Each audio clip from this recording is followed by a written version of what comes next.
ഇങ്ങനെ പക്ഷേ നമ്മളിപ്പോൾ ഇതൊക്കെ പറയുന്നുണ്ടെങ്കിലും ഹെൽത്ത് ബെനിഫിറ്റ്സ് ഒക്കെ പറയുന്നുണ്ടെങ്കിലും ഇതിനെ ആ ഒരു പ്രോപ്പറായിട്ടുള്ള ഭക്ഷണം നമ്മൾ നിയന്ത്രിക്കുന്നുണ്ടെങ്കിലും നമ്മൾ കാണുന്ന ഒരു സംഭവം എന്ന് വെച്ചാൽ നോമ്പ് കാലം ഒരു ഫാസ്റ്റിങ്ങിനപ്പുറത്തേക്ക് ഒരു ഫീസ്റ്റിങ്ങിലേക്ക് മാറുന്നുണ്ടോ എന്നുള്ളൊരു കാര്യമുണ്ട്. കാരണം വെച്ചാൽ നോമ്പ് തുറക്കുന്ന സമയത്ത് ഇപ്പം നമ്മൾ നോക്കുകയാണെങ്കിൽ എത്രത്തോളം ജ്യൂസ് ഉണ്ട്. ഒരു ലൈമ് മസ്റ്റാണ്, അത് കഴിഞ്ഞിട്ട് ഒരു ജ്യൂസ്, പിന്നെ ഒരു ഷെയ്ക്ക്, പിന്നെ ഒരു തരിക്കഞ്ഞി, ഇങ്ങനെ ഒരു 3-4 ഐറ്റംസ് അങ്ങനെ. അത് കഴിഞ്ഞ് പൊരി, ഒരു 2 ഐറ്റം പൊരി. പിന്നെ അത് കഴിഞ്ഞതിന് ശേഷം നോമ്പ് തുറയും പിന്നെ അത് കഴിഞ്ഞതിന് ശേഷം നോമ്പ് തുറയും. പിന്നെ ഈ അതെ പറയാൻ ഇതില്ലല്ലോ, എന്താ വെച്ചാൽ നമ്മളെ തറാവിയൊക്കെ കഴിഞ്ഞതിന് ശേഷം സോഡ കുടിക്കാനും ബാക്കിയുള്ളതിനായിട്ടും ഉപ്പിലിട്ടതൊക്കെ കഴിക്കാൻ വേണ്ടിയിട്ടൊക്കെ പോകുന്നൊരു സിസ്റ്റമാണ് നമുക്ക് ഇവിടെ ഉള്ളത്.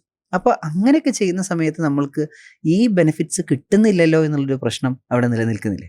അതാണ് നമ്മുടെ കൂടുതൽ പോഷകം ഉണ്ടാകുന്ന ഒരു കാര്യം. ഇപ്പൊ നമ്മുടെ റമദാനായി നമ്മൾ അങ്ങനെ മനസ്സിലാവുക, റോഡ് സൈഡിൽ പുതിയ പന്തലുകൾ ഉയർന്നു വരുന്നുണ്ട്.